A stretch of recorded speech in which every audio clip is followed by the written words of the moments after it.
सबसे ज्यादा नुकसान अगर किसी राजा ने पहुंचाने का काम किया तो वो था औरंगजेब। और आज जिस तरीके से कई माननीय औरंगजेब का महिमा मंडन करने का काम कर रहे हैं, तो ये बड़े दुखपूर्वक मान के चलो कि 60 किलो जनेऊ का वजन कितना होता है उससे आप अंदाजा लगा, ग्रामों में होता है, ग्रामों से भी नीचे होता है। जी, नीचे होता है। तो आप इससे अंदाजा लगा लीजिए कि कितने लोगों को रोज वो कन्वर्ट करता था, या तो कन्वर्ट करता था या तो जब मौत के घाट उतार दिया जाता था। या दो ही उसके एजेंडे थे, या तो इस्लाम कबूल करो वरना इनका सिर कलम। नमस्कार दोस्तों, आप देख रहे हैं जीडी न्यूज और मैं आपका दोस्त अनुज प्रताप सैनी। मामला वो जिसकी चर्चाएं पूरे देश भर में हो रही है। जी, हम बात करें औरंगजेब को लेकर छिड़े विवाद को, बादशाह औरंगजेब को लेकर जिस तरह का विवाद छिड़ा है, कोई उसको नेक और शरीफ बता रहा है तो कोई उसके उस इतिहास को याद कर रहा है जिसमें कहा जाता था कि 1.25 मन जनेऊ या जो पवित्र की मैं बात कर रहा हूं उतारने के बाद, या उन लोगों को इस्लाम कबूल कराने के बाद, या उन लोगों के जय गर्दन हटवाने के बाद जो इस्लाम कबूल नहीं करते थे तब वो अपने दिन की शुरुआत करते थे। आखिर क्या वो इतिहास रहा होगा, कैसी वो समय रहा होगा? चर्चा यह है कि तमाम लड़ाई सिख समाज ने लड़ी है औरंगजेब के साथ में, और चर्चा सिख समाज की ना हो या चर्चा सिख उस व्यक्ति की ना हो जो उस धर्म से वास्ता रखता है। औरंगजेब के बारे में उस इतिहास को खंगालने का काम किया जाएगा।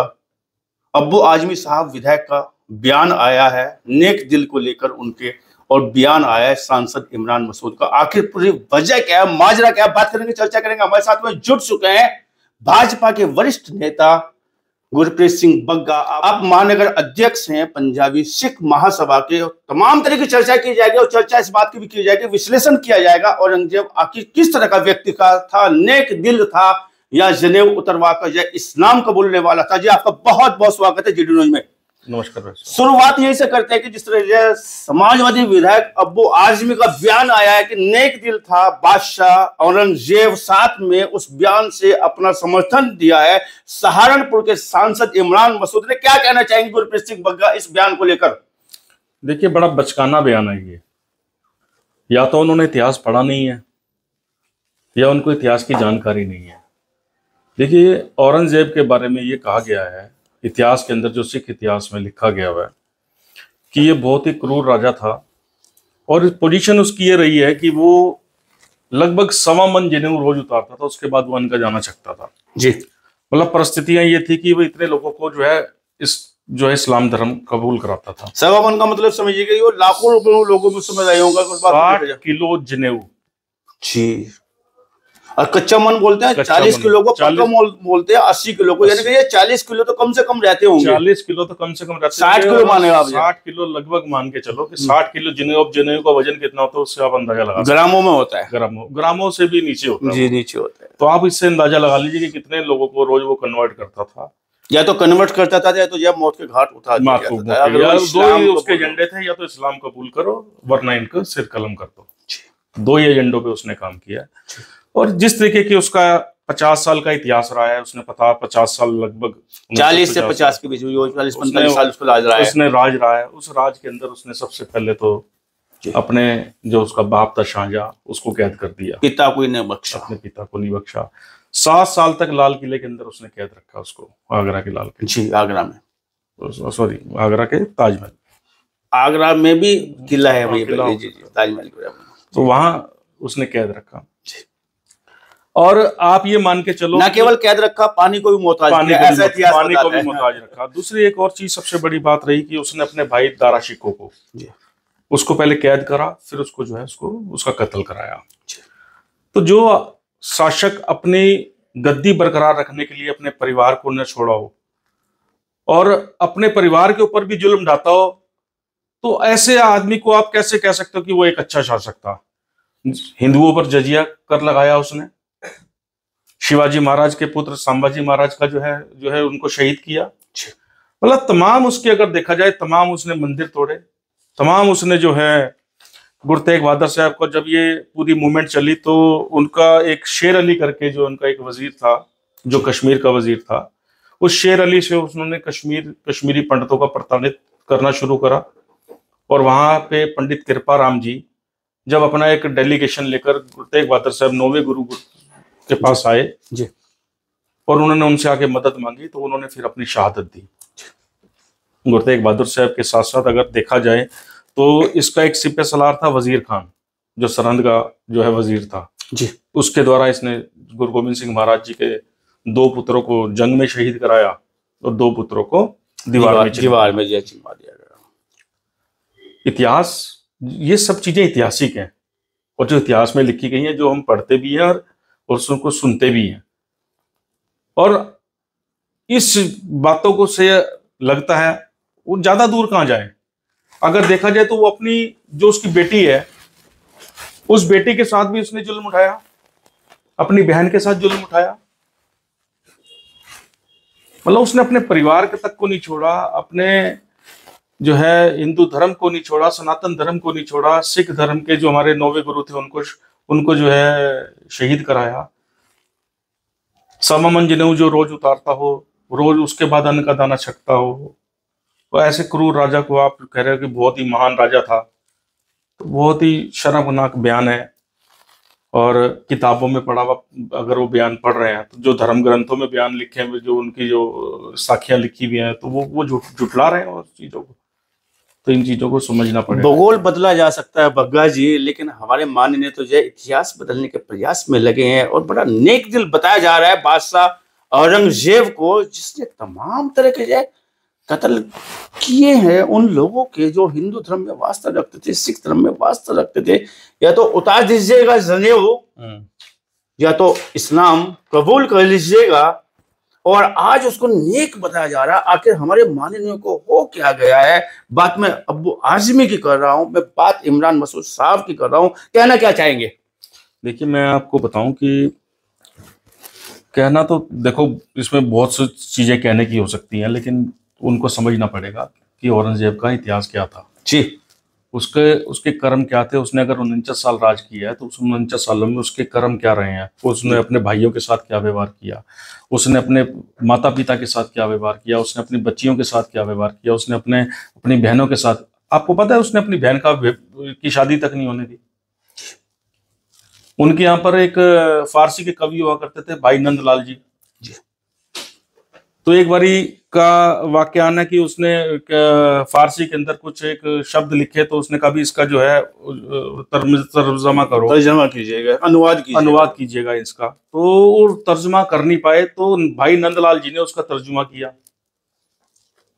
तो वो देख के हैरान रह गया। जब उन्होंने तर्जुमा किया तो देख के हैरान रह गया कि इस बंदे ने, वो बंदा जो है उनकी बहन को फारसी सिखाया करता था। भाई नंदलाल जी जो थे, उनकी बहन को फारसी सिखाने जाते थे। तो जब वो फारसी में जब उन्होंने तर्जुमा किया, तो उस तर्जुमे के साथ में ये हुआ कि उन्होंने कहा भाई ये तो बड़ा जो है इन्होंने बहुत अच्छा तर्जुमा किया है। तो उन्होंने आदेश किया, या तो इसे कहो कि इस्लाम कबूल कर ले और या इसका सिर कलम कर दो। नाम वजह यह थी वो नंदलाल थे। अब उसके बाद क्या हुआ कि फिर उनकी बहन ने जो है वो अपने भाई के विचारों से जो है खुश नहीं हुई, और उसने जो है रात को उनको वहां से निकाला। फिर वो पोंटा साहब के अंदर गुरु गोविंद सिंह महाराज जी की शरण में आए, और वहाँ फारसी के बहुत बड़े जो है वो लेखक बने। जी, वो वहाँ पे कहने का मतलब ये है कि चाहे इस बात को कहना कि भाई जो है वो उसने बहुत सारे मंदिर बनवाए, इतिहास गवाह है कि उसने बहुत सारे मंदिर तोड़वाए और उन मंदिरों पे हिंदुओं पे जजिया कर लगाया। उस टाइम वो हिंदुस्तान को जो है वो इस्लामिक कंट्री बनाना चाहता था, और उस कंसेप्ट पे चल रहा था। आज 90% नहीं, यहाँ हिंदुस्तान के अंदर 100% जितने भी मुस्लिम हैं, अगर देखा जाए तो ये उस टाइम के बड़ा श्रेय आता है कन्वर्टेशन को लेकर। अगर बात कन्वर्टेशन की जाए कि औरंगजेब को जब बड़ा श्रेय आता है, जिसने हिंदू और सिख को जो है मुस्लिम जो है बना के रख दिया है, उसका श्रेय जो है सीधा सीधा अब बता रहे हैं कि जो औरंगजेब को जाएगा। लेकिन हमारे मान्य तो नेक दिल बता रहे हैं, मंदिर बनाने वाला बता रहे हैं। और उनके लिए तो वो रॉबिन हुड था, उनके लिए तो वो रॉबिन हुड था ना। अब उनसे अगर ये जिन लोगों के साथ में प्रताड़ना हुई, जिन लोगों के साथ में अत्याचार हुआ, अगर उनसे पूछोगे तो वो उसका इतिहास बताएंगे। वो बताएंगे कि जो वो तो कन्वर्ट करता था, तो वो उनके लिए तो वो रॉबिन हुड हो सकता है, लेकिन हमारे लिए तो आज भी वो क्रूर राजा था, है और रहेगा। पिक्चर क्यों दिखाई जा रही है नेक दिल की, जबकि असलियत कुछ हो रही है, इतिहास बयां कुछ हो नहीं कर रहा? माननीय क्यों लगे पड़े हैं? क्या कांग्रेस और समाजवादी पार्टी मुस्लिम मतों को रिझाने के लिए इतना इतिहास में बदलाव ला के पेश करेगी, ये बड़ा कारण हो सकता है। देखिए, मैं आपको बताऊं कि जिस तरीके से ये जो आरोप लगाते हैं भारतीय जनता पार्टी के ऊपर कि भारतीय जनता पार्टी जो है वो जो है वोट बैंक को इकट्ठा करने के लिए कॉम्युनल जो है इस तरीके के जो है बयान देते हैं, लेकिन मैं समझता हूँ उससे ज़्यादा बयान तो समाजवादी पार्टी और कांग्रेस देने का काम करती है। इनको भी पता है कि अगर हम ऐसे बयान नहीं देंगे तो मुस्लिम को कैसे इकट्ठा करेंगे। मुस्लिम को इकट्ठा करने के लिए इस तरीके के ये बयान देते हैं और बिना इतिहास पढ़े और बिना इतिहास को समझे और बिना इतिहास के ज्ञान के जो है इस तरीके के बयान देना जो है। उसने 50 साल राज किया, वो राजा था, ये इसमें नो डाउट वो राजा था, लेकिन उसके 50 साल के उसके गद्दे पे बैठने पे उसका कार्यकाल कैसा था, उस पे देखने की बात है।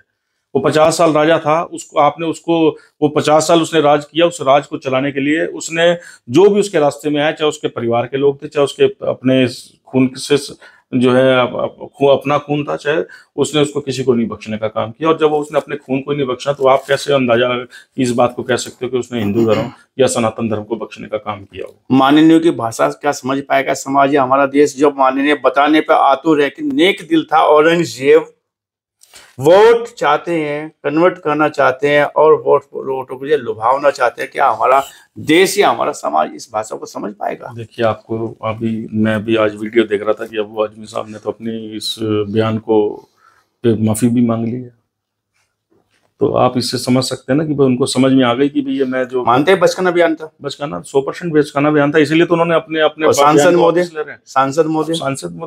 मोदी जाने अपेक्षा करते क्या करते हैं आप लोग? सहारनपुर के सांसद है, सहारनपुर का नेता है, तो सहारनपुर का नेता है, तो सहारनपुर से सांसद से कहेंगे कि भाई माफी मांगी नहीं चाहिए आपको भी, अगर आपको तो इतिहास की जानकारी हो या तो माफी मांगनी चाहिए एक्चुअल के सामने। सिख समाज देखो क्या है, सिख समाज ने हमेशा संघर्ष के साथ में अपना जीवन व्यतीत किया और सिख समाज एक ऐसा समाज है जो अपने आप में संपन्न समाज है और जो इस तरीके के कृत्य करने वाले लोग हैं कि वो उनको समझना चाहिए। अबू आजमी साहब ने को कल निलंबन किया उनके विधानसभा से, और उसके बाद उन्होंने उसको रियलाइज किया और अपने बयान को उन्होंने कहा कि मैंने तो पढ़ा था का मतलब ये नहीं होता कि भाई आप कौन सी पुस्तक में पढ़ा, पता नहीं कौन सी कहाँ से मिल गई, कबाड़ी से लाए थे ना उनको कोई पुस्तक का उन्होंने कोई नाम बताया, ना उन्होंने कोई पुस्तक का जो बताया कि कहाँ से उठाई थी उन्होंने, कहाँ उनको मतलब उसका कोई उन्होंने कौन सी ऐतिहासिक पुस्तक उनके हाथ, और उन्होंने बताया कि जो है बहुत अच्छा वो एक शासक था और उसने तो बहुत मंदिर बनवा दिया और बहुत इस तरीके का करा, लेकिन असलियत जो है वो अगर आपने देखनी हो तो दिल्ली में जाकर शीशगंज साहिब गुरुद्वारे में जहाँ 9वें गुरु गुरु तेग बहादुर साहब का शीश कलम करा वो दीवारें देख लीजिए, वहाँ उनको शहीद करा गया। और उन सरहद में जाकर उन दीवारों को देखना चाहिए जहाँ 2 छोटे बच्चे, जो एक 7 साल का एक 9 साल का, जिसको दीवारों में चितवा दिया गया, और वो 2 बच्चे जिनको युद्ध में शहीद करा दिया गया, तो उनको देखना चाहिए। बड़ा सवाल आपकी ओर आ रहा है कि यह बाद इसके की माननीय बयान दे रहे हैं कि नेक दिल था बादशाह औरंगजेब, सिख समाज के आखिर चुप्पी क्यों? चुप्पी कहाँ है अभी? बोल कहाँ रहा है सिख समाज अपनी अपनी जगह। सिख समाज बड़ा समझदार, संघर्ष करने वाला समझदार समाज है ये इनको पता है कि अब जो है ये चिल्लाने से और शोर मचाने से कुछ नहीं होने वाला। चुनाव के अंदर जब ये लोकतंत्र का जब पर्व आता है ना तो वहां पर इलाज करने का काम करता है। इलाज लोकतंत्र के पर्व पर किया जाएगा, वोटों के द्वारा, जवान के द्वारा नहीं किया जाएगा। संदेश क्या देना चाहते हैं? आपको पूरा देश देख रहा है। इस मौके पर जब माननीय नेक दिल बताना चाह रहे हैं औरंगजेब को और सच्चाई आप बयां कर रहे हैं, पूरे देश को आप संदेश क्या देना चाहेंगे? देखिए, औरंगजेब के बारे में जो मैं कहना चाहता हूँ कि वो एक हिंदुस्तान का सबसे क्रूर राजा था और देश और राष्ट्र को सबसे ज्यादा नुकसान अगर किसी राजा ने पहुंचाने का काम किया तो वो था औरंगजेब। और आज जिस तरीके से कई माननीय औरंगजेब का महिमा मंडन करने का काम कर रहे हैं तो ये बड़े दुख का विषय है और उनको इस चीज़ों पे समझना चाहिए कि राजनीतिक लोग हैं, उनको इस तरीके के बयान अगर देने भी हैं तो पहले पूरा इतिहास पढ़ें और इतिहास पढ़ने के बाद जो है वो अपने बयान देने का काम करें। और मैं ये समझता हूँ कि भाई अपने इन बयानों पे जहाँ उन्होंने गलती करी अपनी गलती को रियलाइज करना चाहिए और गलती रियलाइज करने के बाद अपना जो है अपने जीवन को जो इस तरीके से जीना चाहिए कि आपस में सौहार्द और विश्वास एक दूसरे के साथ में बना रहना चाहिए। तो हमारे साथ में वरिष्ठ भाजपा नेता गुरप्रीत सिंह बग्गा जी, महानगर अध्यक्ष हैं सिख पंजाबी महासभा के, और कह रहे हैं कि ऐसे माननीयों का इलाज किया जाएगा लोकतंत्र के मंदिर जिसको जो है वोट कहते हैं, वोटर कहते हैं, या तो सुधार ले आए अपनी प्रणाली में, इतिहास को पढ़ ले तब जाके बयान दे, नहीं तो चुनाव 5 साल में आता है, ऐसा उनका कहना है। बात करने के लिए, चर्चा करने के लिए आपका बहुत बहुत धन्यवाद, बहुत बहुत शुक्रिया भाई साहब। धन्यवाद।